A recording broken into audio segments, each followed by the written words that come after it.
man speaking in the city square, trying to tell somebody that he cares. Can you blame the voice of youth for asking what is true? Yeah, the ones that you're calling wild are gonna be the leaders in a little while. When will the lonely voice of youth cry, what is true?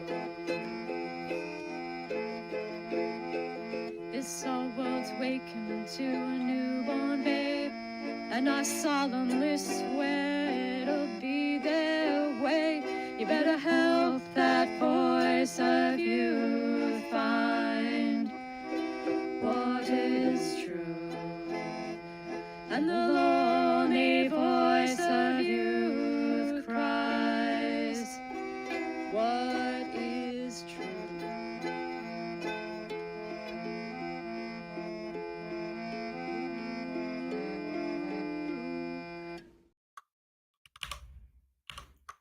All right. Well, welcome to the live stream. I know it's been a while, but I'm back. So that's what matters. We're here now. We're ready to stream. We're going to do it. I am going to talk a little bit about Symbolic World. I'm not going to do a Symbolic World wrap up. We're going to do that on Sunday. We have special guests, special things on Sunday to do that. So that should be exciting. So I want everybody to enjoy and appreciate that. I do have to plan it. I got a thumbnail, I think, ready. So that's good. I had a great time in Tarpon Springs. Tarpon Springs is awesome. Everybody should go to Tarpon Springs at least once. It's a wonderful place. The event was pretty cool. And I am going to tell a story from the event that's going to wrap into other stories. We're going to see how this goes. I don't know how successful I'm going to be. I never know how successful I'm going to be. A lot of stuff happened. And I was sort of struggling. People were asking, like, what's the live stream topic going to be? We need to pick a topic. And then I'm like, that's a stupid idea. We don't need a topic. We need a wrap up of like the month because it's been a long month. Like that's what we need. We need a wrap up. So that took a lot of the pressure off. And then, of course, I did a lot of notes for this stream because, yeah, there's a lot to talk about. And I felt like, yeah, I kind of need to do a lot because there's just tons of stuff happen. So look, we got our Sam Powell, right? We've got our Muppet Cup, very important. I heard that many times in Tarpon Springs, this very saying. So it's spreading. You better get a cup at the shop. Got to have one, especially for this stream because when else are you going to get it? So yeah, that's sort of the important stuff, really. Get a cup. That's the thank you very much. See you. No, I've got some tea here, Carolina Oopsong tea. A little full. That's okay. I like my teacups full. So the fact that I poured too much water into it doesn't bother me at all. And it shouldn't bother you either. And of course, I've got a junkless bar. Got to have one of those. Very important. So yeah, let's get to it. So, like I said, I did go to the summit. We're going to do a wrap-up video probably on Sunday. It's looking like everybody's in for that. I'll get that scheduled and on the channels. And I was doing some reading this past month. Well, listening. I'm listening to audiobooks. And I insist it's not the same thing. It's certainly not the same for me. I'm a visual learner. So it's certainly not the same listening to books rather than actually reading them. I'm also dyslexic. So reading is really hard. But I'm getting better at listening and remembering quotes and remembering, sort of important things. Um, and I heard a lot of important things in my readings.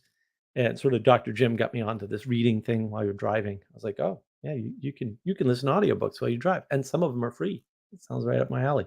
So I've been doing a lot of that lately on these trips. I went to Texas, right? Not last weekend, but the weekend before. Came back for 2 days, got in the car, went to Florida. I was in Florida for 7 days. We're back now.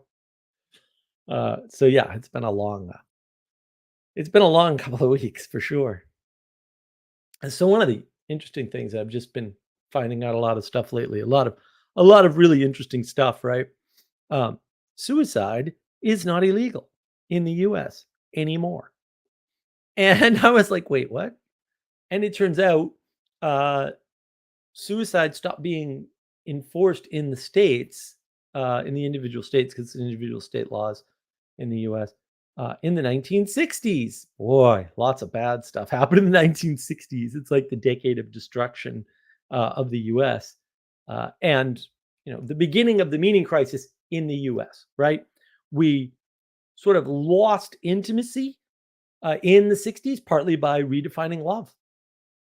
And Burn Power kind of talks about that in his How We Got Here series on his Anadromous channel. So check that out. Intimacy crisis confirmed, right? So I thought that was important. I mean, I don't want to make this like a news wrap up, but it kind of is. It's kind of fun. And then so we're at the Symbolic World Summit conferencey thing, and it's pretty big. It was bigger than I thought. I'm up in the air about whether or not that's good or bad. A lot of people. And bookstore there, nice little orthodoxy bookstore. And Sally Joe finds this book that's interestingly named Poetic Knowledge by James S. Taylor. I haven't read it yet. I read the first couple pages actually. This is published in 1998. He's using all our words, all of them so far. He's talking about exact same thing, except I would argue it's not knowledge, it's information, different argument.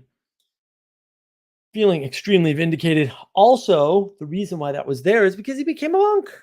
So he's a monk who had written a book, I think before he was a monk. I don't know. I haven't looked into his history quite yet. I just noticed that. I found that. Yeah, he had some weird Orthodox name. All the Orthodox weird names. Weird fetish. Naming fetish, orthodoxy. But it goes back to something that I was talking to Father Eric about over the past week and a half here. People sort of prefer their own solution to an existing solution, right? They don't want somebody else to solve the problem that they found or that they think they found. They want it to be them. They resist an existing solution, right? And for Jonathan Pichot, the solution's simple: go to church. I have my arguments with why that is a solution and why why it won't work for, we'll say, the most important people or the people most in need is probably a better way to say it. And maybe they're also the most important people, right? Like, it doesn't take a lot to bring a society down, and if you don't fix the most vulnerable, the worse off, then maybe it doesn't matter. Maybe the rest doesn't matter. I don't know. I'm just throwing that out there. So I'll note that, like, we did not do that when we came up with poetic knowing. It wasn't called poetic knowing. It was called parabolic. And I knew, and we acknowledged, uh, because that's what one does, that Mary Cohen had come up with parabolic knowledge. God rest her lovely soul. What a lovely woman. We lost her too early. She had already talked about parabolic knowing. Tried to get John Vervaeke to add it to his knowings. And that work was already there, right? And we knew that, and we acknowledged that, and we talked to her about it, and she was cool. She understood what we were talking about. She agreed with us. It's only John who didn't agree with us. He didn't disagree either, which is an interesting position to hold. I'm not gonna support you and I'm not going to debate you, but I disagree with you. Oh, okay, fair, fair. Um, and you know, if you're not doing that, if you're not sort of acknowledging, hey, there's answers out there already, you're not a great person. It's bad. It's easy to see evil in the world. It really is, right? But we prefer to quote know for ourselves rather than just take someone's word for it, right? Or just take observation, like, oh, this person did a bad thing. After all, we can redeem that evil by ourselves. So that's a problem, right? See the issues here? Yeah, I hope you do. And also, I wanted to cover something too that I didn't really put in my notes. It sort of came up at the end of my day here, just before coming online. There's people out there who are, we'll say, focused on criticizing Jordan Peterson's wardrobe, for example. It's just one example of many. Um, and they're Orthodox or Christian or whatever. I want to be extremely clear about this. Okay, we got real problems. Let me tell you what isn't a real problem in the world. Jordan Peterson's freaking suit. All right. There's enough evil, obviously, running around the world doing evil that everyone would agree was evil that you could call out with your time, energy, and attention. So I suggest that you do that. Okay. If you call out Jordan Peterson's wardrobe and then claim to be a Christian, you are the problem. Now, this isn't directed at anybody who watches my stream. I know none of you would do that. But we could all A, stand the reminder, B, we all transgress and get lost, and C, obviously I needed to get that off my chest. Like, no, you are the problem of the world. There are no other problems with just you. Okay. There's real evil just running around doing evil. Let's focus on that first. Okay. We'll worry about whether or not Jordan Peterson, let's assume he transgressed. I don't care. He's a good person. I can point you at dozens of bad people. Okay. Let's focus on them. Let's not focus on transgressions of good people doing good things in the world. Please, please. Anyway. All right. I'm better now, I think. One of the things that I heard in the conference, Martin Shaw, everybody was wonderful. Martin Shaw was awesome. I didn't really interact with Martin Shaw much before that. Myth is a reciprocally opening story, right? I mean, I think he said, what did he say? It was deeply true or something. That was his theme. And this is why myths are different from stories, right? And neither is a narrative, right? Those are myths, stories, and narratives are all different things. Everybody sort of compresses that. I know Vervaeke and Peugeot and Peterson sort of equivocated on that themselves. But look, I'm just going to drop that there. It was one of the things that I thought people should ponder, maybe reflect on. I have a live stream about that. Of course I do. And I wanted to mention too that many things that are true, right? True things are not impressive, but they're still true, right? And I stole that again from Martin Shaw. And so mediocrity, see my previous live stream, right? It's all there, right? It's all there. Like a lot of true things are not the sorts of things that are going to bowl you over or make you feel like, oh wow. They're just true. And you live them out every day.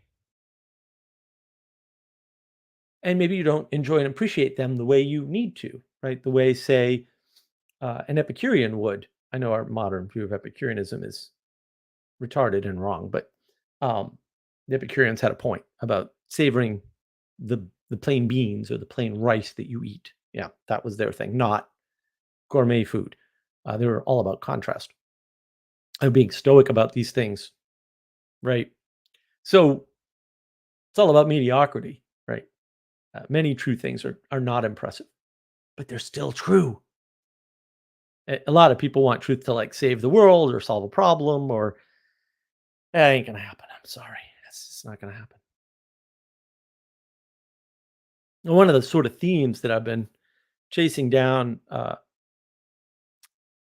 recently is the idea that you have to submit to imperfect authority, imperfect leadership, imperfect institution, imperfect other people, imperfect self, imperfect will, and imperfect passions. All of it is not optimal. It's all necessary but insufficient. The world is complex and it sucks. It's almost as if we're living in a fallen world or something. I don't know. We're just throwing that out there. A lot of our ills in the world are not submitting to the imperfections that we are and that are around us.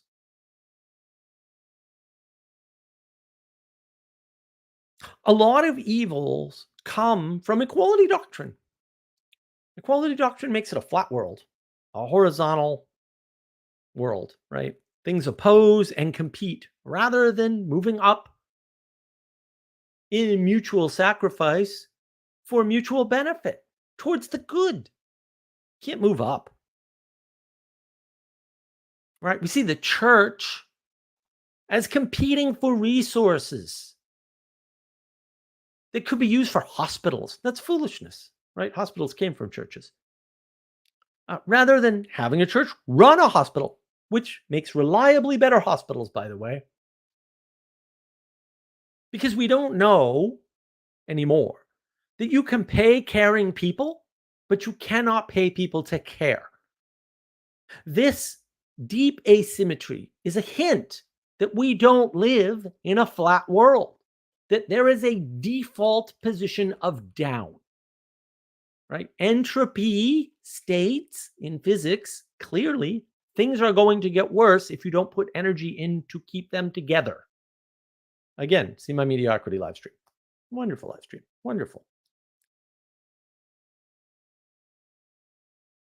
One of the things I noticed in the Symbolic World Summit, which was interesting, is Peterson tends to give these psychological answers, right? And I have my issues with psychology. First of all, I hate it. Just flat out hate the H word. Yes, for real. Always did. Always did. It's very individualistic by design, by default. I'm not saying that's necessarily a bad thing, but it's very individualistic. And it's always about what you can do, right? Or what has been done to you. It's not about how you can relate in the world. There's very little relation, and that's why some of the new internal family systems, which is I'm sure people find assistance with it. Also occultism. So, I'm still a no on occultism. Um, with experience. So yeah, it's a problem, right? It's a problem. It's very individualistic. It turns you inward. And I don't think Peterson's doing it on purpose. I don't think it's necessarily a bad thing, right? I'm just saying, always gives this psychological first answer. Well, psychologically, let me translate what you said to psychological speak. I know, don't. Let's get to the bottom of something instead of talking about psychology. But one of the nice things, and I thought this was fantastic, one of the topics they brought up, and we all cheered, was Father Eric and Adam, who we've seen on my channel. She flew all the way in from Ireland. And Sally Joe and I cheered. They said sacrifice. I'm like, yes, we're talking about sacrifice. Finally, this is fantastic. Best conference ever. Not really. Convivium's still better. But I was happy to hear that talk. Um, I think the only problem I had with it, I would prefer they call it trade-off. Uh, Sacrifice is Christian language. Trade-off is secular language. Uh, the secular people will have an easier time talking about trade-offs the minute you say sacrifice. Their brains shut off. Mostly because they're narcissistic, but other reasons too. Christian language in general is hard for people who aren't there, right? They don't have eyes to see yet or ears to hear, or however you want to frame that. It's hard for them. It really is. And another theme that sort of came up while I was listening to Getty Lee's My Effin' Life. What a fascinating book. Um, Getty Lee is, Rush, right? He's like the band. It's him and Alex, really. Long story. Read the book or listen to the book like I did. Uh, Interesting stuff in there. One of the things that came up though was about leadership, which I found fascinating. It was a throwaway line in the book, really, from the perspective of somebody reading or listening. He kind of cast leadership as well. I was trying to make my own decisions about how I want to be in my life, and my mother kept telling me um, to be a leader. But every time I made a decision for myself, she would get upset at me. And I was like, what do you think leadership is, bro? Like, that's deeply confusing. Leadership is not selfish decision making. Leadership is not deciding for yourself. Leadership, by the way, I stole this from Sally Joe, don't tell her. Leadership is protecting the weak at your own cost. It is diminishing yourself for the purpose of helping those lesser than you because you have more. It could be more of anything. It could be more money, right? Does it have to be more intelligence? It could be more physical strength. It could be just more intelligence, right? I used to do that. I can tell you a quick little story. I used to be on an online system where we typed a lot. It wasn't a voice system. It was type only.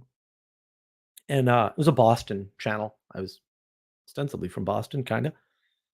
And somebody came in, obviously from Harvard, and started crapping on people there. Now, look, I used to jokingly call this particular channel the Unwed Mothers Club. This was not full of Boston's best and brightest. Still wonderful people. I learned to dance with these people. Say I love them dearly, but not exactly highbrow, not high income, not middle class. Let me put it that way. Not above middle class. Like but they're my friends. They were good. Most of them were good people. There were a few like really like whoa. There were a few drug dealers. There were a few good drug dealers. There was one very bad drug dealer. That happens. But they were my peeps, and I hung with them for real. And this guy comes in, and he's, well, I've got more degrees than anybody here, and I'm like, actually, you don't, because I knew somebody who had 3 degrees, and he clearly did not. He hadn't. He had maybe finished 1 2-year degree in something, but he was about his 3rd year at Harvard or something. Um, and I could tell. No, I could for real. And he just started going off on people, and I got angry. And I took him apart. I mean, I took him apart. Like, if you've ever seen Good Will Hunting, I did that to him. I just completely eviscerated him. And he was like, "How did you know I was from Harvard?" And I'm like, "Yeah, I know Harvard speak a mile away. If you're talking Harvard, I can hear it. Believe me." It's very distinctive. The 2-cent words they use are very, very easy to understand, very easy to spot in a crowd. To some extent, that's leadership, right? When the weak people feel protected, there's good leadership. When the weak do not, there's poor leadership or bad leadership. Period. It's that simple, guys. It really is. Leadership cannot be given or conveyed. It must be earned by your sacrifice, by your trading off what you have, time, energy, attention, plus whatever skill or thing, could be strength, could be articulation, it could be big vocabulary, it could be, raw intelligence, however you want to define that, or smartness, whatever you want to, cleverness, whatever you want to protect the weak. You have to give that up, right? Leadership is larger than a person. That means a person in leadership doesn't have to know if someone else is good at leadership. The job filters by itself. We don't live in a perfect world. I think I mentioned that earlier. And so this does go awry quite often where leadership filters don't work. Like, people get elected to offices that clearly don't belong there. That happens all the time at every level of government. I don't know why I'd have to say that, but apparently I do. But it is a filter, right? Like bad leaders kind of show up in the job and then you go, oh, he was a bad leader. Sure. And those who are good at leading will take leadership. They will be followed automatically. And those who have done it and you know, want to move on to other things, which is most people, because leadership is a pain and it's a sacrifice, they'll step aside. They'll nearly always step aside. Uh, this whole holding on to power thing, it happens, but it's rare. It's rare. And when people don't step aside, it's most often, not always, again, we live in an imperfect world, it's because there's no one to take their place and they know it. The thing they built or the thing they participated in keeping revivified will fail without them because there isn't a strong enough person to take it over. Okay? It's not the old generation has to hand it to the new generation. No, that's wrong. You're just wrong about that. That's not how it works. Not ever. Every once in a while, most of the time, you need to be a good leader. And if you don't know how, fair enough. I get that. Like I get that. That happens. That can happen. That will happen. That is happening. Right? And that's a problem. I thoroughly agree. But don't be thinking like, oh, the boomers gotta like relinquish. No, no, no. You need to be a leader and you need to step into that place. And if you can't, that's fine, but stop whining. And stop whining at the people doing the work. Right? Find somebody who can replace them and support that person in the way that you can by sacrificing what you can for the leader to lead. Because that's the other problem. Leaders can't exist in a vacuum. Nobody steps up and goes, I lead. No, with no followers, leaders are worthless. Be a good follower if you want good leaders. So now I think I teased this correctly. I'm going to talk about a story that happened at the summit. And that's going to, it's tied into a bunch of stuff. I'm going to try to weave this together correctly. I don't know if I can pull it off. So we'll find out. And then I will address all the chatter. I have read all the chatter, believe me. So there's a Q&A at the end of the event here with, pretty much everybody on stage, right? There's Peugeot and Neil deGrade and Vesper Stamper and Martin Shaw and Nicholas Kotar. Like everybody's up there pretty much, except Peterson. He had already left. And we've got this Q&A. And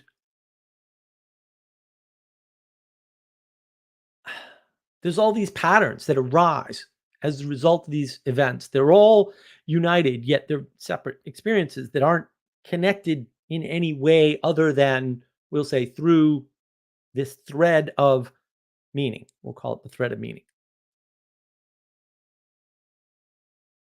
The Q&A wasn't as structured as it could have been. We live in an imperfect world. There are things people did not expect that were about to happen. They were unprepared, as were we all. So I come up with a question. Now, look, I'm not going to pretend like I had some earth-shattering question that would have changed the course of the conference, right? But I did have a curiosity. I do have an agenda. I don't know why I'd have to say that, but like I'm doing a thing, right? My focus is on meaning crisis people. Most of the people go to Symbolic World are not meaning crisis people. The meaning crisis people won't come within 10 feet of that place.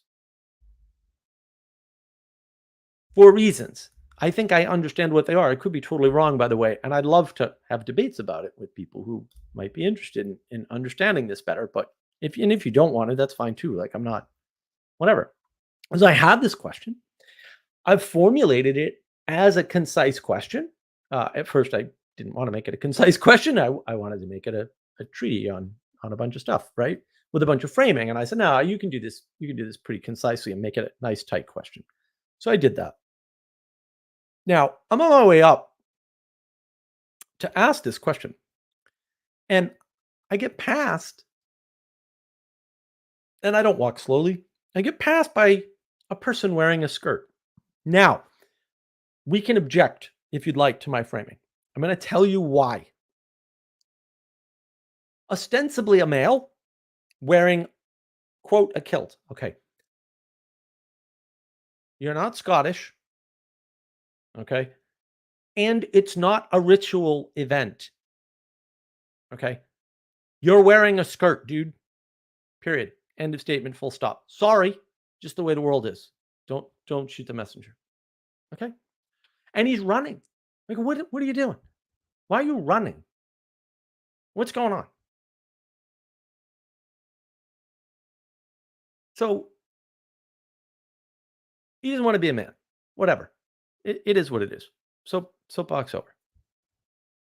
So he passes me. He passes a bunch of other people, right? So he can speak ahead of other people. And he just ran right past me. And I didn't see him until he was basically moving past me, zooming past me, really. And I never get to ask my question. Unfortunately, I'm not mad. Whatever. It's not a big deal. I submit to imperfect structures. It's really not a problem or anything. Um, Now he ends up getting to ask his question, and he's basically prattling on about his prophetic vision that the Catholics and Orthodox churches have to unite into one church before the kingdom of God can manifest, or some such nonsense like that.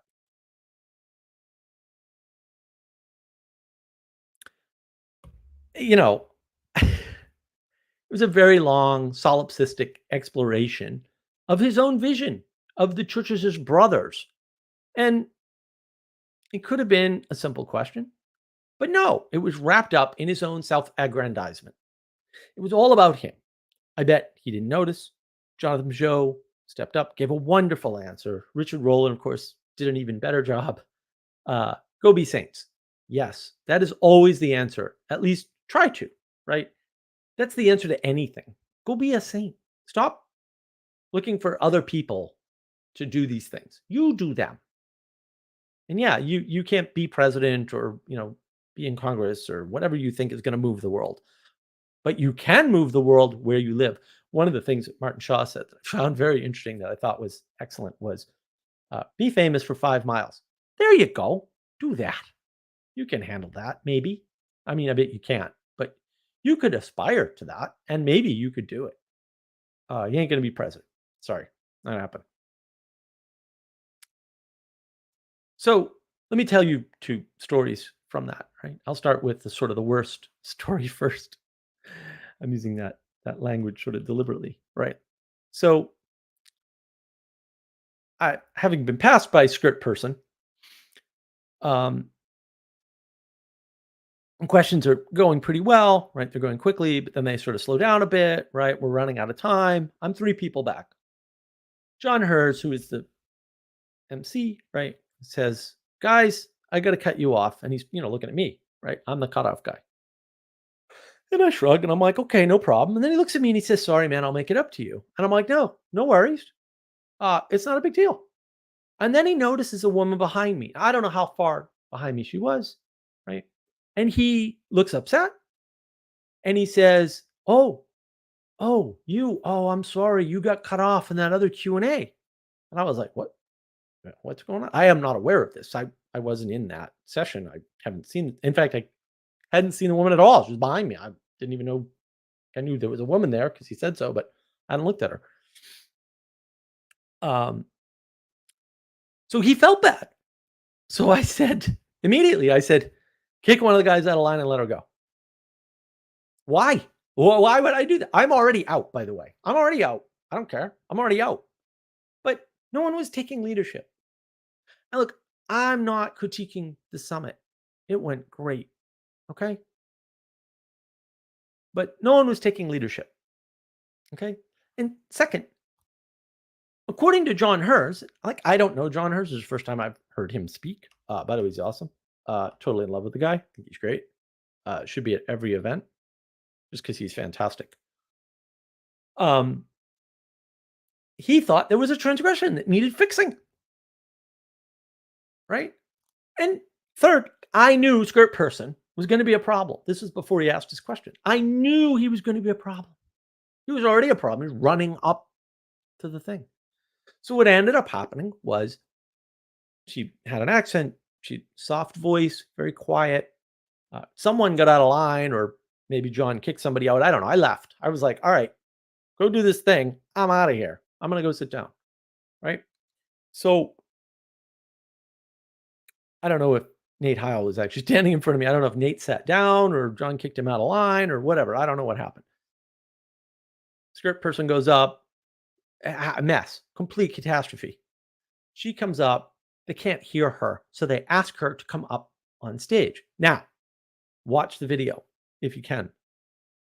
Martin Shaw immediately gets up from his chair and vacates it. That's what a man does. That's how you show leadership, just so we're clear. Okay. She got up on stage and she got to sit down. And if you listen carefully, I was there, so it's easy for me. Her voice gets stronger. She gets more clear, and she's able to ask her excellent question, which really wasn't a question, but was kind of a question. She made it into a question. It was okay. It worked out in the end. Total win. Best thing I did at that conference. Total win. I'm glad it happened that way. So again, this script person is talking about his prophetic vision of which brothers in the Bible the Catholic and Orthodox churches were, and he was afraid it was Cain and Abel, and all this utter garbage. Utter garbage. Just ask the stupid question. And, the sensible answer for people up on stage is ecumenism is a problem, right? Let me tell you something. Ecumenism is not a problem at all. This is a made up thing that theologians and wannabe theologians and people in the higher up structure are concerned about. No one else cares. Down the street from the conference is St. Michael's Shrine, Healing Shrine, which I'm very happy to go to. Just weird things happened. We'll talk about them on Sunday. Ended up at the shrine with Father Eric. Father Eric is a Catholic priest in his garb, representing pretty well, I assume, the Catholics. And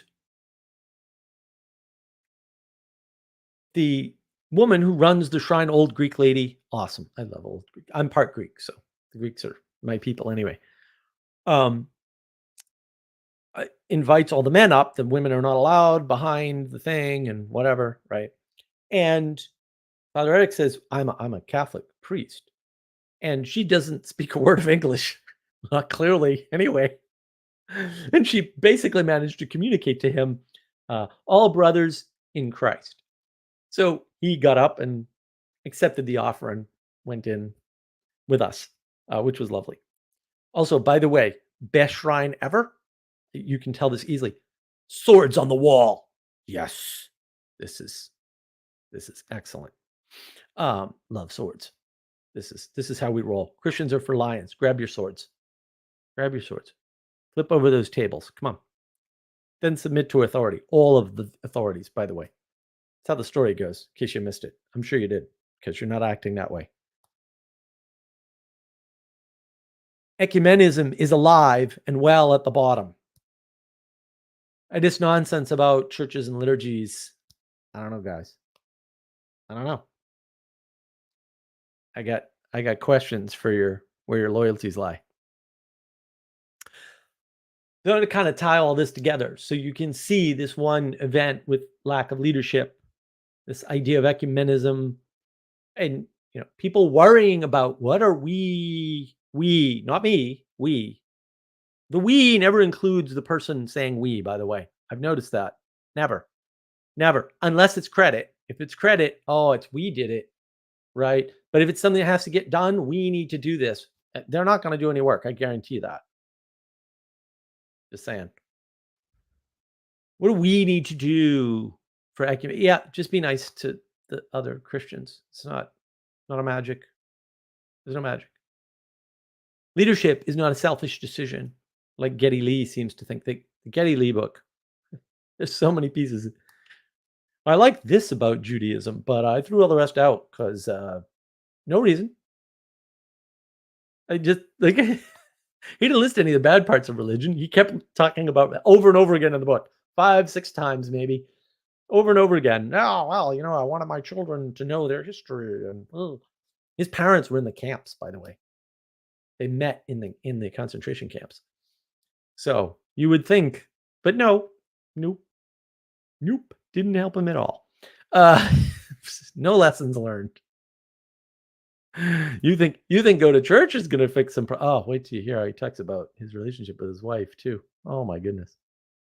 So yeah, it's been quite a while. Look, let me get some water here in my Muppet cup, and then we'll go over whatever chats I missed here. How the hell do we have 30 viewers? My goodness. Thank you. Thank you all for joining.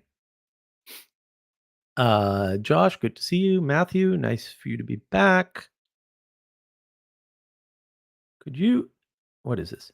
Uh Porter, could you explain why this sense making kind of thing is more effective for those who need it most rather than typical Christian evangelizing? Okay, I hate to break it to you. Uh, Evangelism has failed. I don't evangelize, so I don't know what you're talking about. Evangelism failed a long time ago. Everybody knows this, apparently, except you. Just evangelism doesn't work. Christian language is a problem for a bunch of people. Religious language, any religion, is a problem for a bunch of people. Like they can't hear it, or they shut off when they hear it. That happens all the time. So that's a problem. Anselman, Jordan wears Jester's motley. He does. Look again. The point is not what he's wearing or whether or not it's a transgress. Jordan Peterson wore a bad suit and transgressed against whatever. I don't care. Really? That's the biggest problem in the world right now for your time, energy, and attention? That's the biggest problem you have. Let me introduce you to bigger problems. He's wonderfully colorful, very tasteful, and maybe. I don't know if he's tasteful or not. Matthew, I like it. To be fair, JV has hinted at such sacred story describing perennial problems, patterns, navigating patterns, inexhaustibly intelligible and transforming. Uh, he does. He does, but he tends to answer questions or start his statements with these psychological sorts of framings. And here's Ethan. No doubt when I was talking about how psychology is the worst thing ever. Maybe the second worst thing ever. What did I think about Peugeot's answer to Father Eric's question? Thank you, Nathaniel. Well, since since I was hanging out with Father Eric the whole time, uh, Father Eric did not do the best job of framing his question. And Peugeot's answer was fine, but it did not actually get at what Father Eric was trying to get at. And that was probably Father Eric's fault, according to him. Yeah, I mean, it's very hard to get people to see something that they're not ready to see yet. And again, I think that's if Father Eric's trying to point in a direction and Peugeot's not ready to see that direction yet, and so it takes a lot more framing. This is what I was talking about with my question. My original question was going to tie in a bunch of things. The framing's the most important part. The words are secondary. I know that's backwards from what people think. But yeah, I mean, it's hard to get a good straight answer to questions unless they're framed correctly, and it's hard to frame things correctly. Like it's just hard. Anselman, the Flying Scotsman, indeed, except he wasn't Scottish, which really sort of Sally Joe, an unmentored poor young boy. Exactly, Sally. He really was unmentored. It was clear that he was just kind of floating in the wind, and that's sort of too bad. And yeah, Anselman giving kilt wearers a bad name. He was. He was. Yeah, he did other stunts too. It was it was interesting.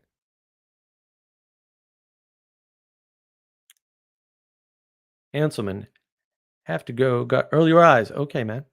Best wishes, Anselman. Good to see you. Thank you for joining. IXNon. Peterson starts psychological stuff because he wants to understand something. He retreats to Jungian mumbo jumbo. Jungian, yeah, well, uh, you don't know Jung, do you?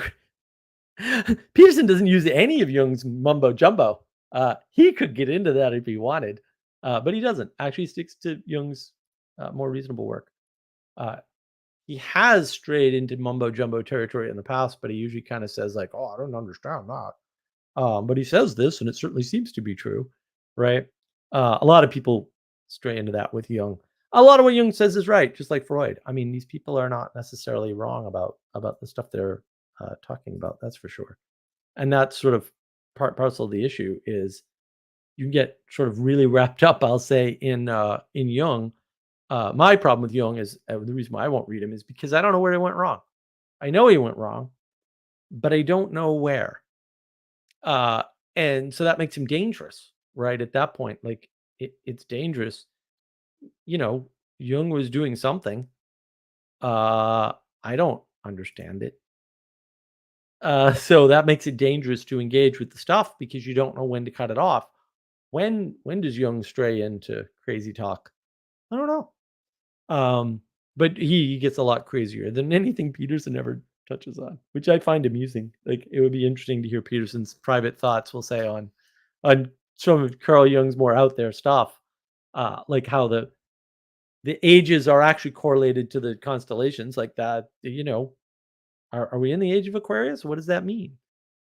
That's a really interesting set of questions. Peterson doesn't seem to touch that with a 10-foot pole. So you know, Matthew and Jung is a Kantian and a Gnostic. Yeah, JP pushes him beyond the Kantian veil. It's an interesting way to look at it. Yeah, look, if you take the good stuff from where it's at and use it, I've got no beef. Like I'm cool with that. That to me is perfectly okay, right? Like that's fine, right?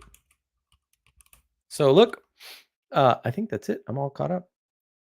That's most of what I wanted to say about my sort of week wrap up. So if you'd like to join in, I'll post the link and I'll pin it on Navigating Patterns where I can do so. Can't really do it anywhere else. Feel free to kind of hop in. But yeah, it's been you know been a long couple of weeks without a stream, and I'm just running into a lot of stuff, a lot of patterns. I mean, this whole leadership thing, man. I'm gonna have to do a video on leadership soon. Yeah, that's definitely coming. I, I There was a lack of leadership. There's a lack of leadership everywhere in the world. There's definitely a lack of leadership at the summit. For and people that were there, some of the people that were there needed it. They needed more leadership than what they were getting. And it like that's not really a criticism. That's just we're living in this age of gnosis, where yeah, we have this problem with leadership for sure. We don't understand what it is. It's not enchanted for us. The world isn't enchanted. Everyone's sort of living on this flat plane of existence where you know they're not engaging with the complexity all around them and the imperfection. Like the problem with complexity is there's a lot of imperfection. We want things to be sort of easy in a certain way, and we don't have that. Sally Joe, and yet the leadership was 100% better than anywhere else in the entire Peterson sphere. That is correct. There was way more lead. It's a good point, Sally. There was way more leadership at the Symbolic World Summit than there was anywhere else. There was also um, a lot better structure. It was a lot better managed. It was really well managed, actually, for its size. It's huge, absolutely huge. Things went remarkably well. And by the way, if you haven't heard Dirt Poor Robins, awesome. That like listen to them on an album. They're the same live. Like no difference. Unbelievable. Very rare. I've heard bands like that before, but it's very rare. Good stuff. Really good stuff. Sally Jones. So go cry about that one because we should all weep. We all should weep. We all should weep that we can't manage better leadership than the Symbolic World Summit. It was really good. It was very well run. I was surprised at how smooth things went. They didn't go that smooth at Thunder Bay. Thunder Bay was fine. It was great, actually. Went smoother than I thought it would. But yeah, Symbolic World Summit went really smooth. But we're just suffering from a lack of sort of appreciation and understanding of leadership in the world. And that's no throwing no shade on the Symbolic World people. They did, to Sally Jo's point, a way better job at it than anybody else has done so far. And it was nice that we didn't have people there, sort of actively rebelling against that. Also, it was nice for me because a bunch of people, of course, I've never met, came up and said, "Thank you for your channel." And I was like, "Really? Oh, that's great." Including one guy, Sebastian. I don't know if Sebastian's out there, but and he's doing similar stuff in Spanish. And I was like, "That's fantastic. You should do that." Right? It's fantastic. Sally Joe, nothing is more smooth with volunteers. It was amazing. Yeah, the volunteers were amazing. It's sort of fantastic, right?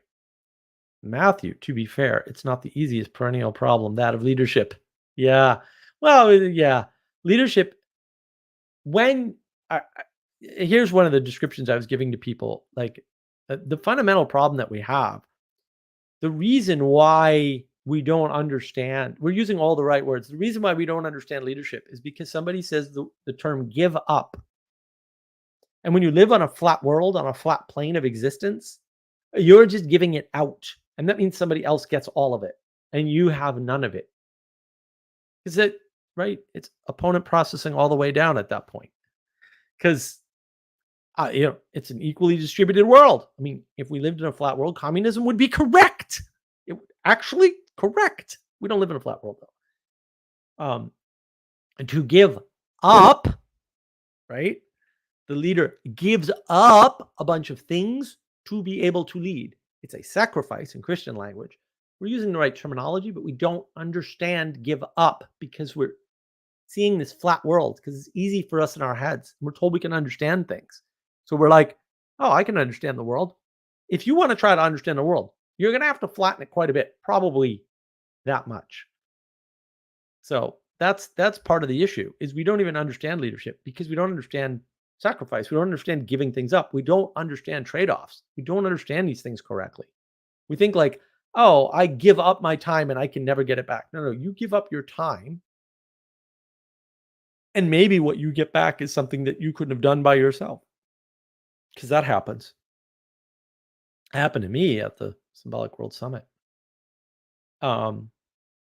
Ethan. Jung is ungrounded. Well, that's true. He has only his own merit and authority to rely on. Probably. As opposed to an institution or tradition. Yup. Very good reason not to trust him. I don't disagree, Ethan. We're not going to disagree on psychology evil. Matthew. And to be technical, yours, Sally Joe's definition is entirely a Christian definition, serving. It's not about definitions. It's about word use. Actually using certain words shuts people's brains off. For real. Language matters a lot. And when you listen extraordinarily carefully, maybe you can't. That's fair. I often find people think I said things that I did not say. And so people are clearly not hearing me. And that's fine. I think listening to people is super hard, actually. Everybody says, oh, you just listen better. Really? I don't think people can just do that. The secular language is important because their brains don't shut off. This is why Peterson is successful in a way that looks like evangelicalism to Christians, but is not. So when Paul Vanderklay says that Jordan Peterson is, he doesn't say this exactly, but he actually does say this, effectively the second coming of Billy Graham, he's wrong. He's just wrong. I understand that if that's the only frame you have to understand what he's doing in, that's where you go. I get that. It's also wrong. Importantly wrong. When you meet with success, say in Christian circles, and look, the symbolic world people are in Christian circles. They're almost all Christians. Almost all of them are Orthodox, in fact, but whatever. Fair enough. Like, do your thing. Like, it's great. I loved it. I don't change anything for me or based on anything I say at all. Please ignore everything. That's fine. That's not my mission. I'm concerned about meeting crisis people, not the crisis of faith people. I have a video with Paul Vanderklay about the difference, or I can go into it someday too on here maybe. But there is a difference, and there's a huge difference. And the people that are more in trouble, the people that never had any chance at engaging in religious thinking, religious language, religious concepts. Right. The secondary people are the ones that lost them. They had them and they lost them. That's crisis of faith. And it's important. I think it's really important because it takes a very very small number of people to drag things down, a very large number to create and keep things revivified. And we don't appreciate that. Like the pull of entropy is real. Ethan, try to avoid things that require you to make 100% of the judgment. Man, Ethan, this is why I love you, because you just come up with this brilliant stuff. Yeah, try to avoid things that require you to make 100% of the judgment. Yeah, it's ridiculous. You can't do it anyway. Can't do it anyway. Sally Joe, lead is essentially different than authority. Yeah, well, leadership and authority are different. They can be co-located, but they're very rarely are they co-located. Often the leader is listening to an authority or authorities, and that's how they're informing their leadership or forming their leaders, informing their leadership. Yeah, it takes a village, really. Ooh, there's some meat. I would think of leadership and authority as very near. They're not. They're completely separate. And they should be. Like, man, the person that can lead and be an authority is a rare bird indeed. And that's why we have myths to talk about them. I mean, that's why the intelligentsia or the intelligentsia class is so important, right? Because they do convey authority. But you know what? It's the leader that has to look back and say, understand that you're an authority and that you're an expert and that you have specialized knowledge. But that specialized knowledge should not be democratized or spread out through the world. Not everybody should wear a mask, Dr. Fauci.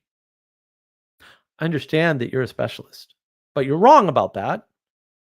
Don't listen to experts. I've said this before. Like, you have no business listening to experts. Leaders should listen to experts and make decisions and take responsibility for those decisions about whether or not and to what extent those experts should be listened to. Can't listen to all the experts. First of all, they don't agree. Problem number one. A leader can filter that for you.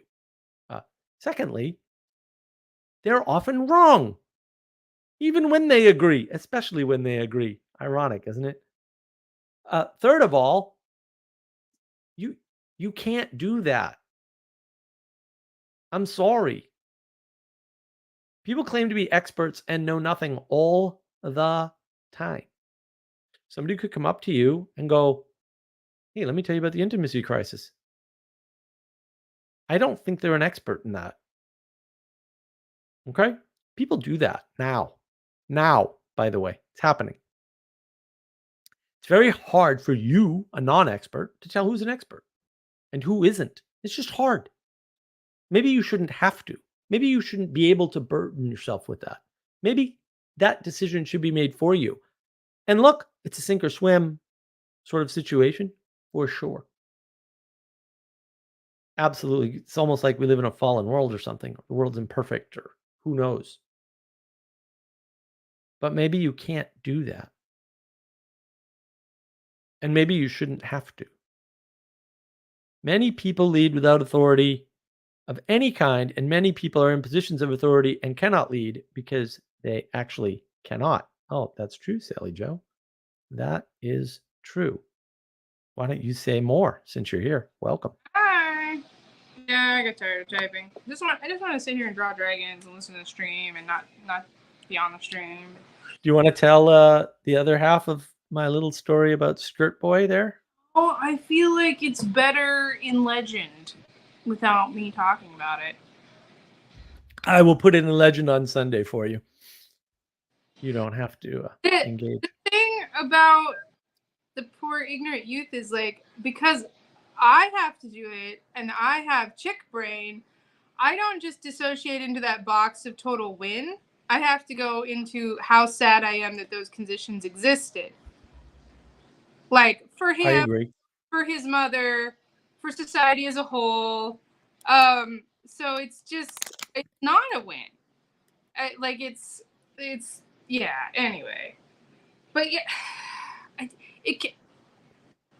understand so little. I don't know how I understand leadership and people don't.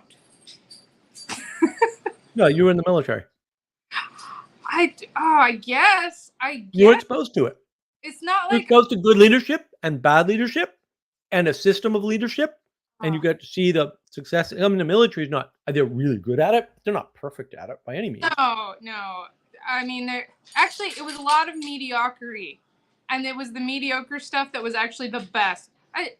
Oh man, I had this staff sergeant, and he said he wanted to be called Sergeant Cookie. Like, his last name was Cook, and he liked being called Cookie. And he was a chunky little analyst man who was always like, he would make his PT test, like he would make it. That was it. That was all that was going to happen there. And his whole theory about stuff is he had this like positivity that was uncrushable, and that was his entire leadership strategy. So if he needed paperwork signed, he would go in directly after any formation in a completely squeaky uniform with his bottle of water, and he would just sit there at command happily until the paperwork got signed. And they'd Really? be, Sergeant Cookie, don't you got stuff to do? He's like, nope, this is all I'm doing. Just getting Jameson's leave signed. And they're like, the commander's not going to be in for hours. He's like, that's okay. I'll just be here. And I, as a young soldier, did not enjoy this man. I took fake smoke breaks for like 8 months once because I needed breaks from Sergeant Cookie. And then one day he came down to the smoke pit and he was like, you're not smoking. And I'm like, I never said I was, Sergeant. I said I was going to take a smoke break, but I didn't say I was going to smoke. And he's like, oh, thank goodness. I was afraid I'd driven you to smoke. He knew all along. No, he didn't. Wow. He didn't know. He knew I was going out to No, he knew you were getting away from him. Oh yeah, he knew I was getting away That's from amazing. But no negativity. Never. And later, like way away from that, he was an amazing person. He really was. He really tried to help people. And his strategy, no more grapes. None. His strategy about just staying positive no matter what was not bad. And there were several sergeants like that I didn't like them at all. When they actually were in my... No. All right. Uh-oh.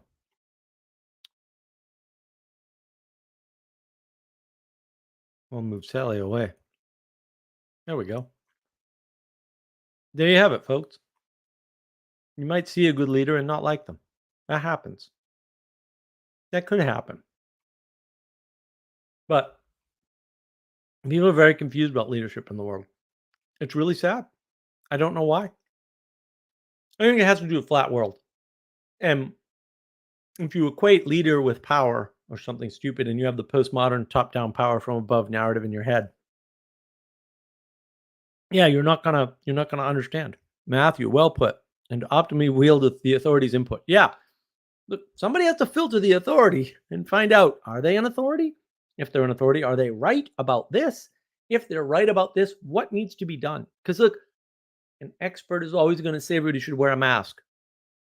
No matter how many scientific papers way before anything happened said that's dumb. Because we did have those, by the way. Oh, you can say, well, they're not very expert if they didn't read it, whatever. You know, you chose the guy at the top of the CDC or whatever. So you know, submit to imperfection. Ethan, how does a leader take responsibility for shortcomings without looking inferior to his subordinates? Yeah, I don't know. It's a good question. Some of them do. I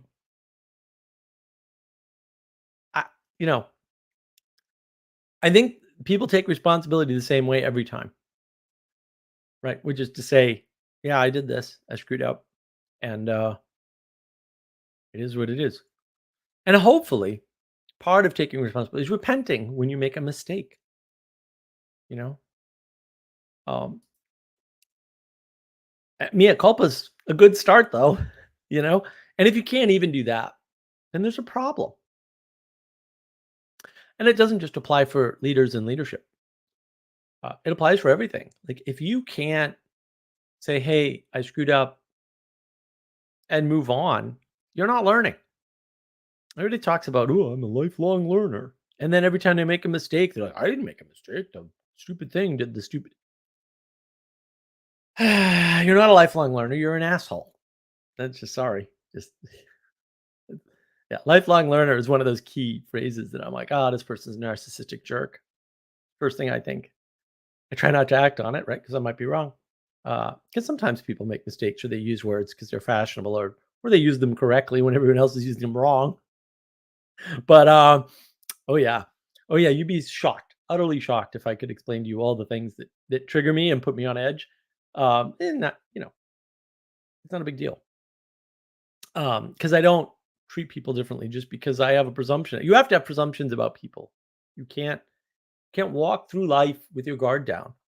You'll end up getting hurt badly or killed. And that's the problem.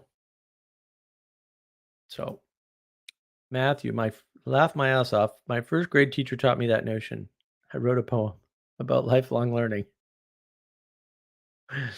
Yeah, I think it's kind of a given. Most people continue to learn things throughout their life. I'm a human. I'm a lifelong learner. Yeah, okay, whatever, dude.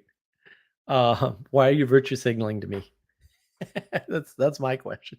What do you mean by learning? I have a video on that, by the way. Uh, isn't that the last one I released? Learning and education. Yeah, it was a good video.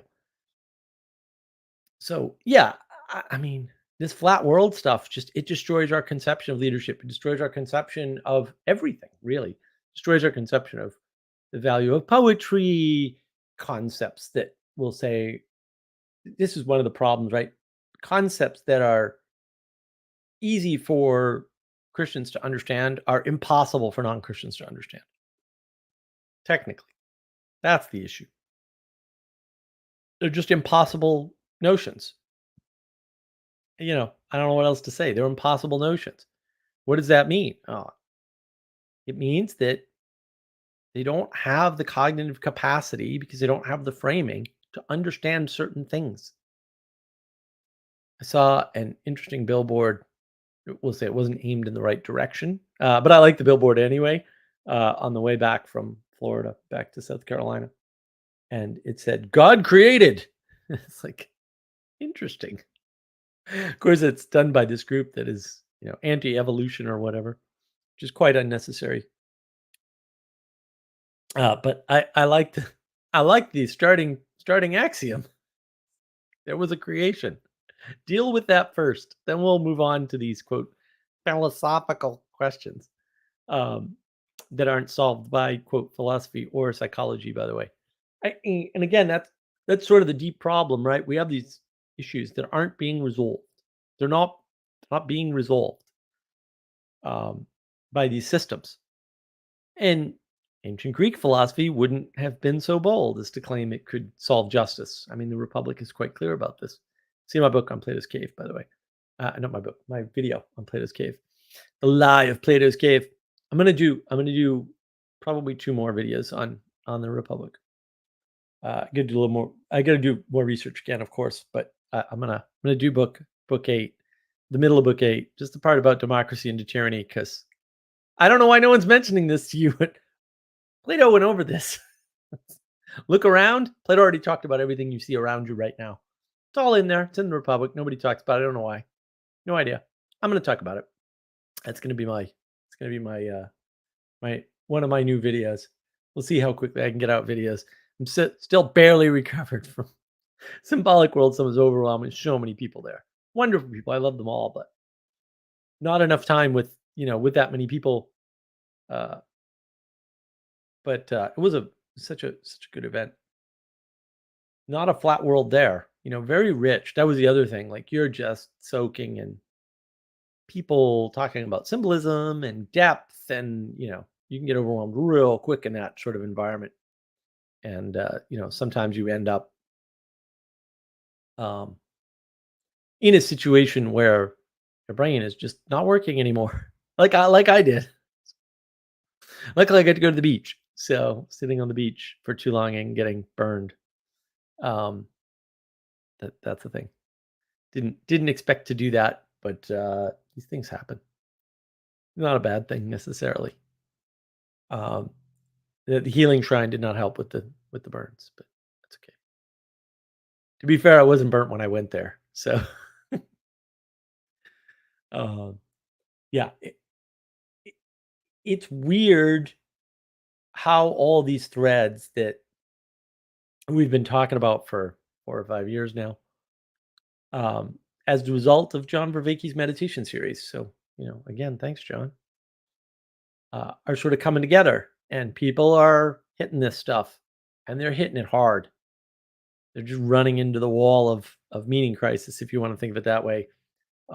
They're running into the end of things like their political framing, right? I like Carl Benjamin and Tim Pool were on this years ago, before the fake news virus scamdemic. Politics is downstream of culture, downstream of culture, downstream of it's the projection at the end when everything has already happened. And so you're not going to fix things by changing up the politics. That's not gonna fix the thing. Whatever the thing is, it's not gonna fix the thing. Not to say that you shouldn't try or it won't help, but it's not a solution. And so you have to be very careful with that and take it kind of seriously, because it's important. It's important to know, yeah, you're voting for the guy, and whatever thing that you thought was going to happen when your guy or your party got control didn't happen. That just means you have a bad frame. It's not hard. Like the way you thought about the world was wrong. Move on. Be a lifelong learner. Figure it out. You were wrong. Or whoever told you that was going to work was wrong. And the number of people that just don't know things that they think they know is just like everyone, right? People are very wedded to the notion in this age of gnosis that they know something. And the odds that you know what you think you know are pretty low, actually. Most people don't know most of the things they take for granted. And they don't understand how the world works because the world is complex. I do have slides for that. I'm going to go over simple versus complicated versus complex at some point. That will be coming soon. I do have to sit down and do some more work on that. Ethan, democracy of government of the people, by the people, for the people. But the people are retarded. Yes, that is the problem. Democracy doesn't work. We know this. I don't know why we keep having this argument. Democracy already failed. Let's stop trying it. The United States is not a democracy. It's a democratic republic for a reason. The founding fathers wrote extensively about why it's not a democracy. They knew better. They were smarter than you. No, really. They're much smarter than you. They're much smarter than you and probably all the people alive today combined. Really. I don't know what to tell you. They had a bead on it all. Probably because they read Plato correctly, unlike everybody since, apparently. They were. I kind of went over this. I've got a talk on the English Revolution with Adam, and it's probably a uniquely United States thing because, in one sense, we knew we needed a king or a head is probably a better way to say it. But we dispersed, we'll say, the kingly power throughout 3 different structures, right, and called it a government. There are 0 other governments like that, by the way. 0. A lot of people try to copy. They can't. They don't understand. No one in Europe understands the U.S. system at all. They're just coming from a philosophically different space, right? Europe is very top-down power from above, very much. England is sort of split in the middle, right? And then we sort of perfected the English Magna Carta, instantiated in a text, changed the government to be like that. The reason why England has a parliament is because of the East India Company. And that's the problem. Like, look, we talk about, oh, corporations are taking over government. It's way better now than it was back then. Way better. The East India Company owned everything and controlled everything in England. And they were larger by sheer power, by military force or anything than any other country for a while. And you think Apple being big is bad. I mean, Apple being big is the worst thing ever, but different reasons. They're not that big. Standard Oil, not that big. East India Company, huge, huge company, huge company. Lots of control over lots of things. Ethan, monarchy is the only solution, but we need first to build a throne for the king and let it sit vacant for a few hundred years. Interesting idea, Ethan. Interesting idea. I don't know if I agree with that, but I am intrigued. We'll have to have a at length talk on the Discord about that for sure. I do miss our book club. Yeah, we got to really dive into justice. When we went through the Republic, we should pick another book and maybe do one. So we'll see if Danny's around and he can join us again. That was really good. I do feel brilliant for two things. A, I didn't go to college. Second best idea I've ever had. Best idea I ever had was not reading the Republic alone. Oh, for that, I feel like a genius. I will take all genius credits for that. That was a good idea. It's a really good idea. I can feel smart for that one. There's no way you can interpret that book by yourself. Just no way. There's so much depth to it. I mean, I'm sure we only touched on a small percentage of it, but it was a good run. Yeah, some of this stuff is just forbidden knowledge. Forbidden knowledge is a real problem. It's one of the driving forces in the Republic. Did anybody tell you that? Probably not. The Republic is about the importance of forbidden knowledge and how to deal with it. That's in the Republic. That's a theme in the Republic. It's a harder case to make, so I'm not really inclined to make a video on it. Although, if people scream loudly enough, I might go and dig in and do the research. That took a lot of work. That's kind of buried in the beginning of the book, and it comes up, as the book as the manuscript unfolds. The democracy into tyranny stuff is a section in book 8. That's much easier to do, right? Or the end of the book. I'm gonna do the end of the book. I'm gonna do democracy into tyranny, and I'm gonna do the end of the book, end of the Republic. So fascinating. I'm never gonna not be pissed off about the end of the Republic. Not about the end of the Republic, about people reading the Republic, looking for certain things, reading the end of the Republic, and not getting the message because there's a clear message. It's couldn't be any more clear. Actually, it's not even like street sign clear. It's more like brick wall clear. Like you just hit that brick wall again, dude. Like brick wall. I used to have this trope I did, especially when I was younger. I used to call it the red brick wall of reality. That's how I think about reality. There's a red brick wall, and you keep bashing your head into it over and over again. Stop bashing your head on the red brick wall of reality. It's doing the same thing over and over again, and you're expecting a different result, right? Definition of insanity, right? Same principle, same pattern, right? It's all a pattern. That's all we're talking about here on navigating patterns. These little patterns that come up. I think it's weird to me that people don't see this stuff, but they don't. Clearly, they're kind of missing it. We got a little bit of that at the summit, right? People sort of missing very clear messages, but the hosts speakers rather, were very gracious, and they did such a good job. I mean, everything was so well done. And yeah, we'll be talking about that. I think the time is going to be 3 p.m. Eastern on Sunday. I gotta double check my thumbnail image. I might have to fix it, but I got a thumbnail image half ready. So I'll post that up on StreamYard, maybe tonight before I go to bed. Maybe tomorrow after I wake up, we'll get that stream scheduled and ready.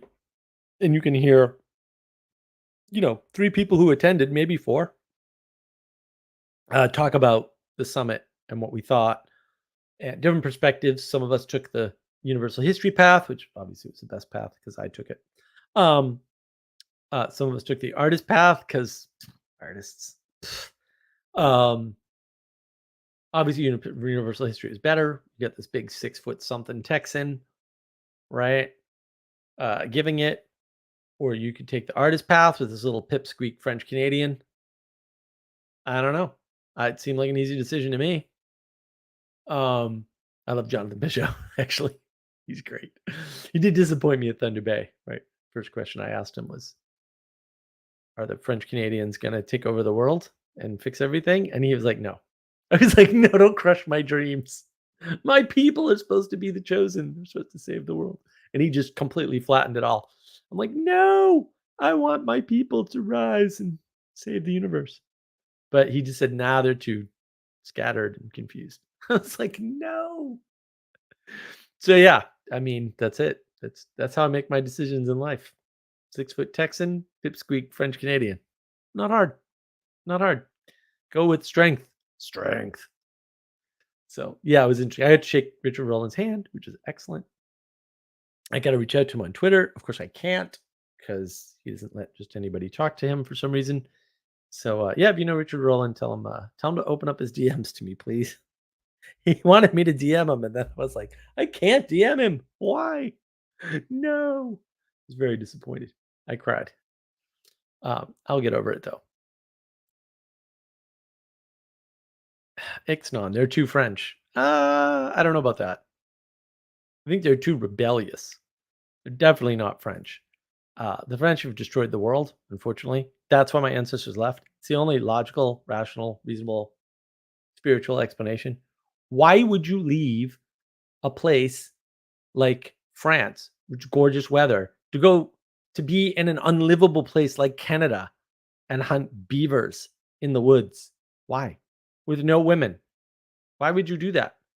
Because the Parisians suck that badly. That's the only explanation. Yeah.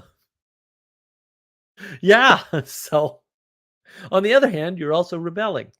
Good Catholic presence over there in France. So, yeah, one of these days I got to explore why and people have talked about this a little bit, including Peugeot, why the Catholic Church just kind of dissolved overnight in French Canada, because that is a mystery indeed. That would be worth understanding, because that might be tied into the meaning crisis stuff, which I think is not the meaning crisis. I think is the intimacy crisis. And I think actually framing it as the intimacy crisis in the age of gnosis is going to solve a lot of problems in terms of trying to understand what is happening with the quote meta crises. Boy, I hate that word meta. Oh, I want to just murder everybody that uses it. With all the crises that are happening, because I think they're all related to the same thing, right? Which is lack of understanding of the quality of relationships. Quality is on the vertical axis. So this gets back into the flat world. You flatten the world, you remove quality, and you favor quantity because it's all you can do. But it won't work. And you look, so an hour before the stream, I was listening to The Critical Drinker, because everybody should listen to The Critical Drinker. And what are they talking about? There was a clip. It was on his Clips channel. I forget what it's called off the top of my head. But basically, he was talking about Disney. And Disney's strategy is, according to Bob Iger, who, by the way, you might as well have horns and a tail. We're going to focus on fewer films so that we can make better films. And the commenters were pointing out, just reducing the quantity of films will not necessarily improve the quality of your films. So this stuff that we've been talking about for, like I said, 4 or 5 years now, everyone's moving in this direction. They'll all get here eventually. You hear a lot of the language, like I said, in this book, Poetic Knowledge. The language is all there. That was written in 1998. This isn't new. I'm not claiming it's new. I'm just claiming it's obvious. And it's not. It's bad on me. Yeah, it's remarkable the amount of language he used in the first page. I was like, this is all stuff we say all the time. It's all right here. Why did nobody read this book and listen to this guy? Um, the recovery of education. Yeah, I mean, you need poetic knowledge to recover education. I agree. I think Plato agrees too in the Republic, by the way, but longer argument. I could never do that video. That video about the Republic would be really hard to do because you'd have to do basically an overarching analysis of the entire work. And I don't think I'm even up to it. I don't even think I could do it. I don't think I could do it with help. I don't think I could do it. The Republic is a bear of a book. It really is. But the other two videos on the Republic I'll do. Yeah, if you haven't seen The Lives of Plato's Cave, you got to see that video. It's really good. I put a lot of time into that one. And I will do the book 8, Democracy into Tyranny, because you're just gonna hear Plato talking about now, and you're gonna be like, "Wait, that Plato said that?" You'd be like looking around, going, "Plato's talking about now. Look at the now everywhere. He's just saying exactly what's going on around us." Because he really is. And to me, the fact that every quote philosopher isn't saying that right now is the problem. Like, what did these people not read the book? I mean, it certainly seems like they didn't, or they read it and didn't understand it, or are they just cowards? Like, I don't know what's going on. At a certain point, you don't know why people who read the Republic sort of missed the point. There's so many points in there, like they're saying ridiculous things like, well, you know, Socrates, at least as Plato portrays him, is all about equality, and I'm like, I don't think you read the book. I think you missed. I think you missed the joke of the Republic, or one of the many jokes of the Republic. So one of the recurring jokes in the Republic is men and women should be treated completely equally in all things. And Glaucon's like, all things, uh, and Socrates, the character Socrates, is like, yeah, all things. So should they you know I forget how they frame it. Basically, train together in the quote gymnasium or whatever. Is it yes? And because they should train together, they should do so naked, because the men train naked. Okay. He makes that joke because it's a joke. It's absurd. It's deliberately absurd. Like a half a dozen times for real. It's all over the book, or all over the manuscript, all over many of the books. I don't know how people miss that that's a joke, that he's being absurd on purpose. But it's a joke, guys. It's a joke. He doesn't mean, he's using contrast to explain to you how stupid that idea is. Men and women are not equal. It's really funny too, because the psychologists have come back around to this, right? Well, men and women are equal, except men are more visually oriented, especially when it comes to mating. And women are less visually oriented when it comes to, oh, okay, so they're not equal. Is that what you're saying? Because that's what you're saying, whether you think you're saying that or not. And there's Plato going, duh. It's and everybody's like, oh, Plato was really all about equality, and I'm like, you didn't read the book. Like, you read something, but it was mostly in your head. It just cracks me up that no one gets the joke. I'm like, you're missing the best part. Plato's funny, completely hysterical guy, really out there, next level comedy. And yeah, I mean, if you didn't get it, you didn't get it, whatever. But like, it's pretty clear in the book. A lot of the book is contrast. It's high contrast book. Plato's Republic is a high contrast book. And going to Symbolic World Summit, high contrast, right? You're in Florida. It's winter, but it's not winter in Florida because Florida doesn't have winter. Right? Beautiful place. In this highly ethnic neighborhood. I guess Tarpon Springs is the largest Greek population in the United States, or something crazy, because of the sponge farming, because all the sponge farmers from the Mediterranean, from Greece, went over to Tarpon Springs with good sponge farming. I have it on good authority. Thank you, Elizabeth. Elizabeth is in Italy, so we can't get her on our stream for Sunday, but yeah, sponges everywhere. Very Greek, lots of Greek people. Greek woman didn't speak any English at all. It's amazing. Like, this is awesome. 2024. She doesn't speak a word of English and she grew up here. Fantastic. I'm all in. I knew people in Lowell who, yeah, there's one Greek friend. He was a kid too. Like we were in high school together. And boy, you could tell he was Greek. He could barely speak English very well. He spoke Greek at home. You could tell he spoke Greek at home. Yeah, I love that stuff. I think it's fantastic. Having these ethnic and cultural neighborhoods, there's nothing wrong with it. You really get a good contrast in your society. A lot of people want the smooth, equal, even, right? But as I said in the beginning of the monologue, equality doctrine's killing us, man. It's terrible. It's the worst thing ever. It flattens the world. And then you can't understand leadership. You can't understand how to mentor a young man to not wear a freaking dress at an event and run in the hallways. Why why would you have to tell somebody that? And yet that's where we are. We need to tell people that. Um, and you can, and I'm not criticizing John Hurst. I love John Hurst. I think he's great. You can make a joke out of him jumping into the camera. But what are you doing? Come on, dude. Man up. Man up. And look, it's not a problem Symbolic World Summit at all. Again, it's not a criticism of Symbolic World Summit. This is the culture. This is what's happening. It's happening everywhere, in every domain. You're not in every domain. You don't see it. Fair. I get that. But it's happening in every domain. And it's going to continue to happen. How can you say that, Mark? You're not in every domain. Patterns, baby. Patterns.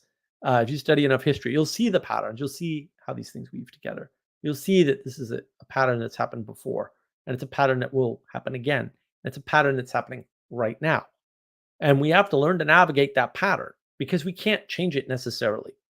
At least not directly. We can change everything indirectly. This is where people have a problem. People want control and not influence. Or people want an outsized influence. Right? So they have the illusion of control. And you're not getting that. That's not going to happen. But you can do things in the world, and you should. And the things you do in the world should be higher. They should be higher towards the true, the good, and the beautiful. Mostly the good. If you had to pick one, pick the good. Truth, as I mentioned earlier, a lot of truth is boring. It's simple. It's obvious. It's easy. It's boring. It's not impressive. A lot of truth is just not impressive. And there's nothing wrong with that. You want simple, basic truths. You need them. It doesn't flatten the world, but it does give you a basis, a grounding, right, on which to stand so that you can improve. And keep things revivified, not just improve. I mean, as I did my mediocrity stream, if you haven't seen it, you should definitely watch the monologue. It's excellent. Look, fighting entropy, keeping things the way they are, is work. And it's good work. And it's hard work. And it should be lauded. The guy who keeps your electrical going, my internet went out earlier today about 4 or 5 times. I was like, what's going on? Yeah, I was like, no, the internet's not working. I'm going to die. I did not die, as it turns out.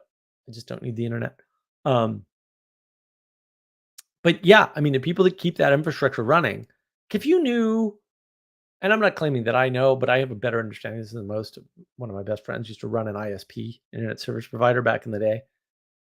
If you knew how many things, how many pieces of technology, and how many miles of wire and fiber, and how many pieces of equipment it takes to run like a network in a small town, across a small town, you'd be like, how is this working at all ever for any length of time? It's a good question. It's actually kind of a miracle.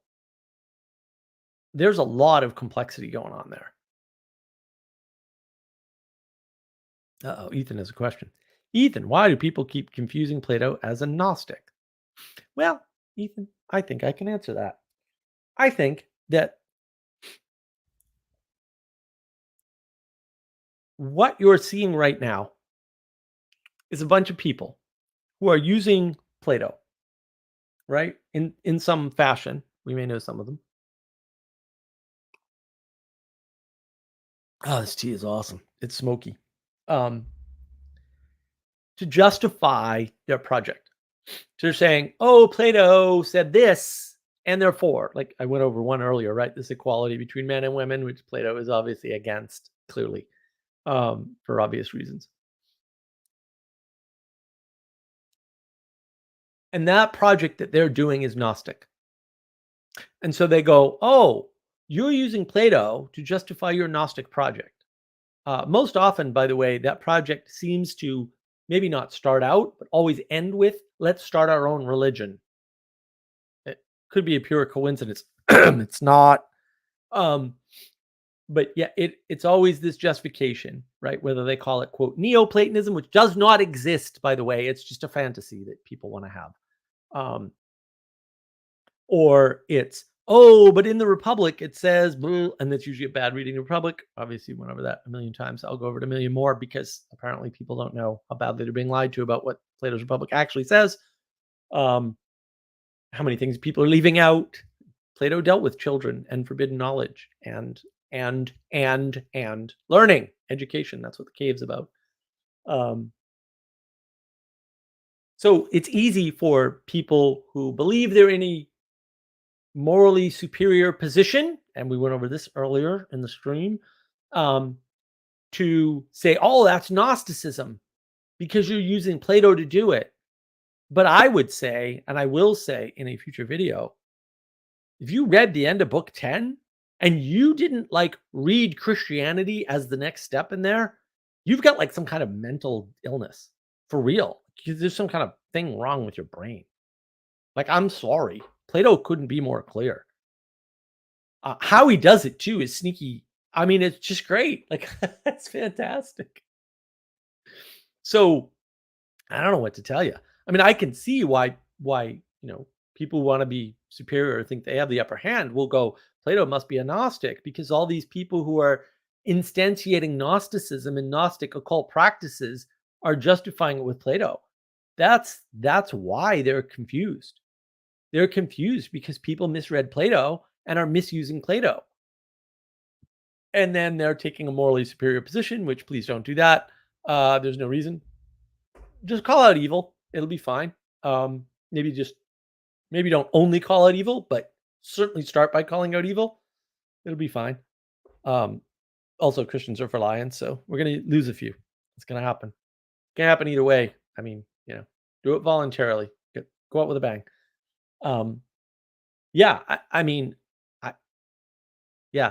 They're focused on the wrong things, right? It's easy to get focused. It's easy. So I read it was a post, it was a Twitter post. I think it was today, actually. It was earlier today that I read this Twitter post.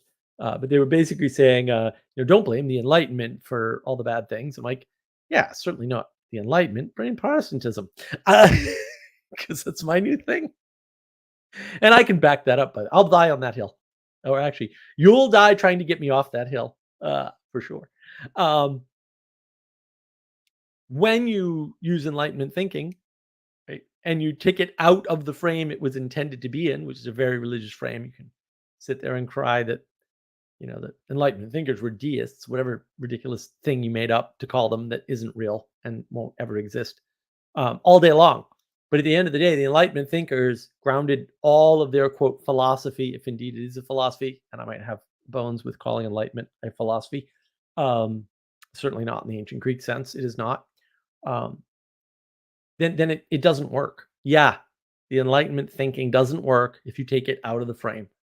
In the same way that if you don't take the founders of the United States seriously when they say none of this works without a common belief in God. Like, no, really look up the founding fathers' papers. If you don't take that seriously, and then bad things happen because they've lost the common grounding or the common what do you want to call it? The common aspiration higher to something higher, because we're not living in a flat world, then the whole thing falls apart. Really? What an interesting observation. Wonder where I can learn more. Oh, book 8. The middle of book 8. Plato's Republic. Yes. That's the funny part about all these threads that don't look attached are all the same thread. They're all the same thread. They're all the part of the same pattern. This is what's so puzzling to me. I'm like, you guys aren't seeing this, huh? Really? You're missing this. This is what you're missing in the world because you're too focused on Jordan Peterson's freaking jacket and whether or not it has a freaking cross on it. But that's your go-to. We've got child trafficking rings, and you're worried about Jordan Peterson's freaking jacket. Really? And listen, you need your priorities straightened out. You need some relevance realization from John Vervaeke, although he needs some too. We all could use better relevance realization, but yours is way off. If that's what you're worried, Jordan Peterson is a good guy. Whatever else you want to say about him, I got my critiques. I try not to air too many of them publicly because I don't think that's appropriate. What the hell do I know? He's being super successful at what he's trying to do. Good for him. And he's doing good in the world. Double good for him. I would say just doing anything that you intend is good for you, but yeah, doing goodness. Thanks. Oh, Ethan. Well, I assume that made sense to you and that it answered your question. That's good. Yeah, I think that's we're not focusing on the good. And I think that there's a technical reason why we're not focusing on the good, or at least we're not focusing on the good correctly or something. That's because we're afraid, we'll say unconsciously, that we don't know how to spot it anymore. And that's flattening the world too. Right? And we're like, well, who are you to judge? All right, I'm a human, and in order to act, I have to judge. See my 3 live streams on discernment, judgment, and action. In that order, please. Discernment, judgment, action. I'm a human. I have to judge to live. I have to live because it's just too bad I was born. Sorry, guys. Don't know what to tell you. So I am me to judge, and that's going to happen. What I judge and how I judge it is something that I need to work on every day, and hopefully I do. Different problem, though. Don't tell me. First of all, don't tell me anything because the odds that you'll do well with that strategy are 0. Don't tell me I can't judge something or I shouldn't judge something. Go to hell. How's that? We'll start. You do that first, and I'll do your thing second, or never. Just how it's going to work. If your plan is to tell me what to do, you need a new plan. I'm just saying, especially if you're going to moralize at me. It ain't going to work. Not going to work. On the other hand, if you're Father Eric, I will listen to you. I will submit. Right. But if you're average Joe Schmo on the street, that actually came up with Father Eric a few times, driving him around, and he's like, what do you want to do? And I'm like, I don't care. I'll do whatever you tell me. I just, first of all, I didn't have the brain. I'm Symbolic World Summit, totally overwhelmed brain, right? But second of all, like I really was like, I will drive you around wherever you want to go. I'm okay with that. As a good strategy. Worked out well. We did wonderful things that I wouldn't even have thought of. Yeah, we started doing a din, which is cool. That's apparently the Gaelic word for Edinburgh. Who knew? I should have mentioned that earlier. Sorry, Anselman. You'll see this later.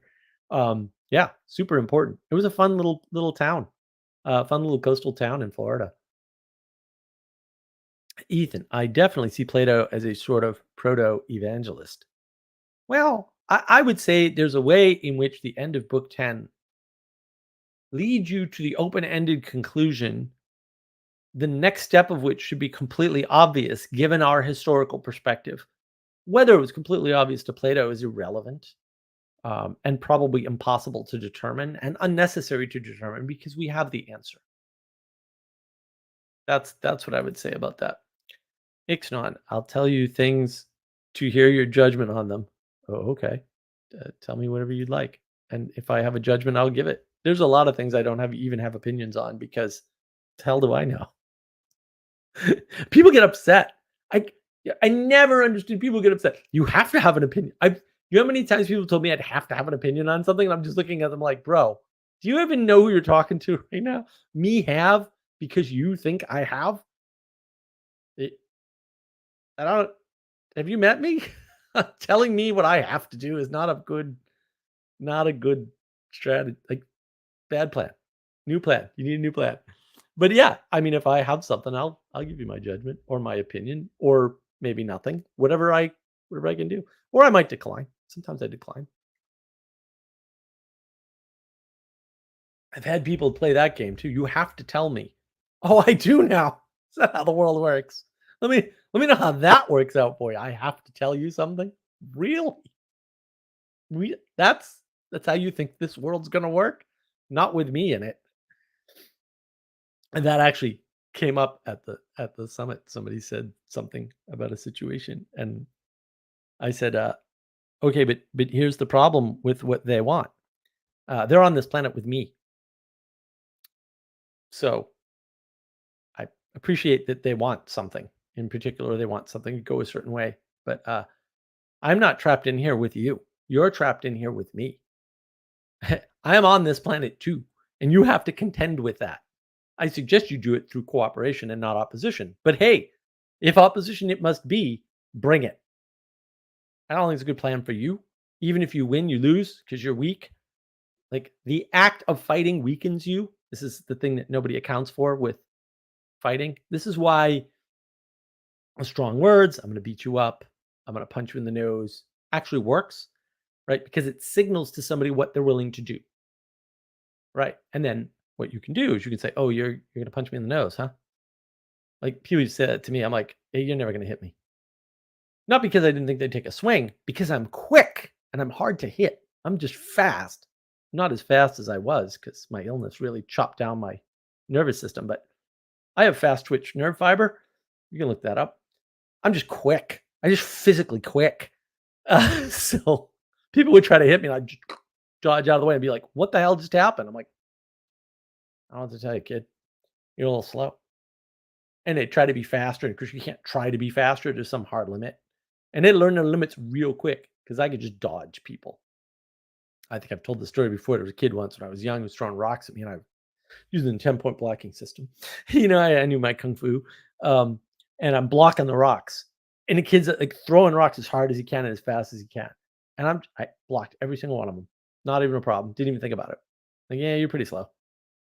Not quite like the Matrix where he does the thing and he blocks all the shots from two from Agent Smith's two arms with his one arm.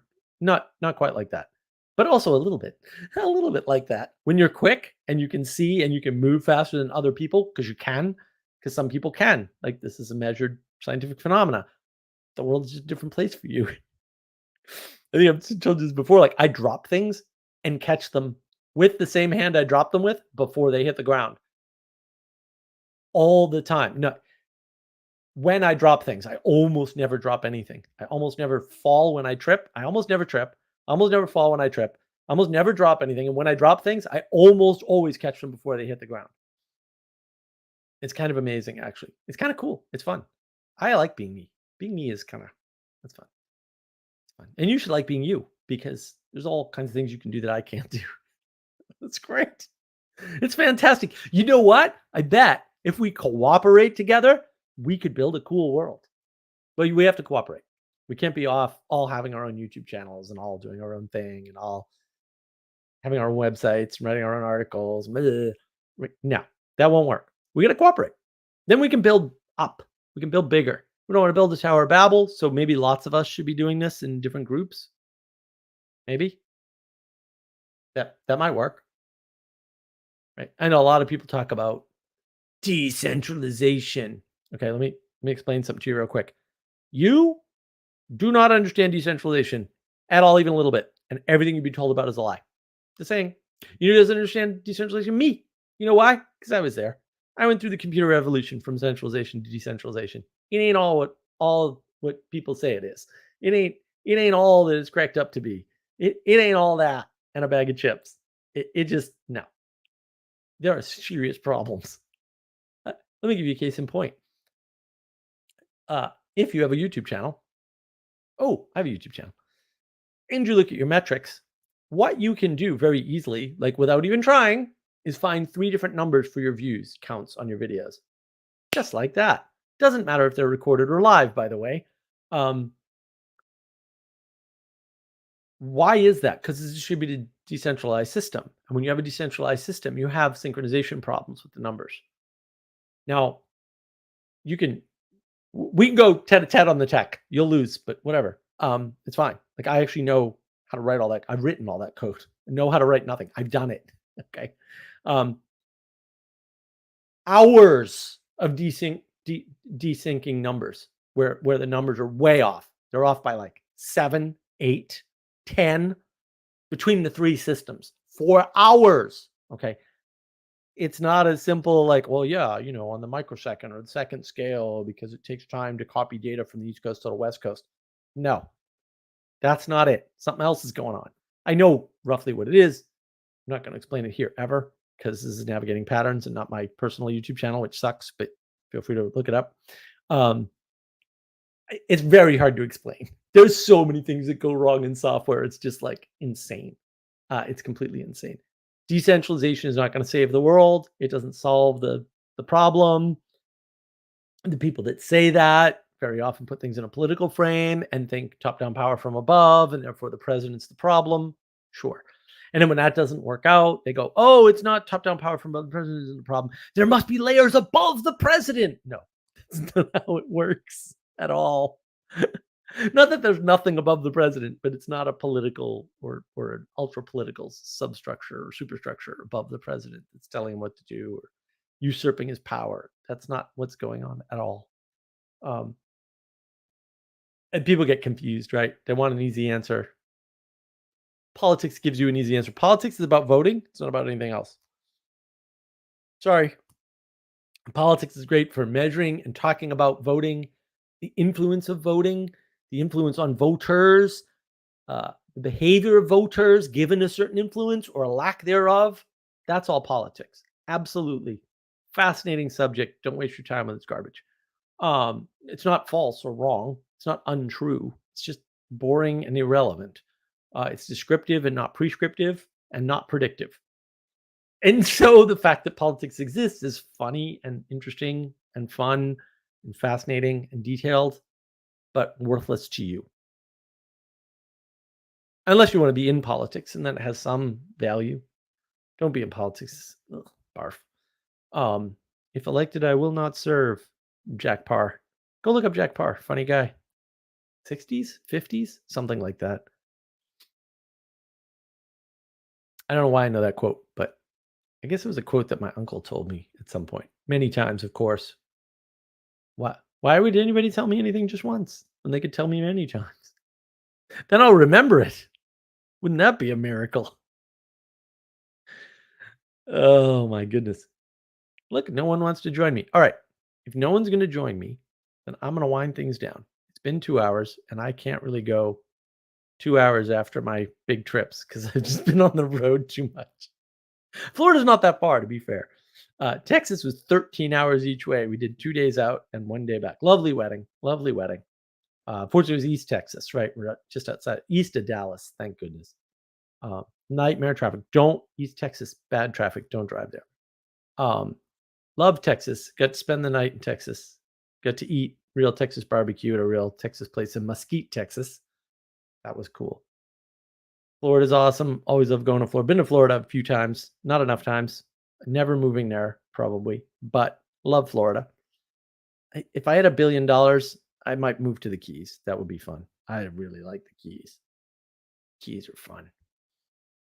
Maybe a Caribbean island. Something like that. It's all been fantasies in my head. Almost got there once. But no. All my money's been stolen. So I'm just poor now. But I can afford to go to Florida once in a while. That's nice. Close enough. So listen, thanks everybody for watching. Really appreciate it. We will do a Symbolic World Summit, Tarpon Springs Rollup, retrospective, whatever you want to call it, on Sunday at 3 Eastern. I will set that up. I got to set it up on StreamYard here. I just didn't. Today's been a bit of a mess for me. Keep forgetting what the hell I'm supposed to be doing. I was barely able to organize my notes. If you didn't listen to the beginning, listen to the beginning. I had a really great time with y'all. I hope I was able to answer your questions. And I don't see any reason why I won't be doing a live stream next week. I don't know what my Easter plans are yet. But once I do, I'll let you know what the schedule is going to be there. Like I said, we're doing one on Sunday, 3 p.m. Eastern. That's about the Symbolic World Summit. I don't have any recorded videos in the can. Maybe I should get on that this weekend so that I have stuff to, for you guys, because I got a bunch of stuff that I should be doing. I've just been caught up in legal paperwork, and when your lawsuit's done, it's not done. It's just awesome. So look, have a great week, everybody. I hope to see you next week. I hope you enjoyed this. Leave a comment, like and subscribe, do the thing, tell everybody how awesome I am, or how awful I am. Either one, whatever. There's no such thing as bad press. Have a lovely night.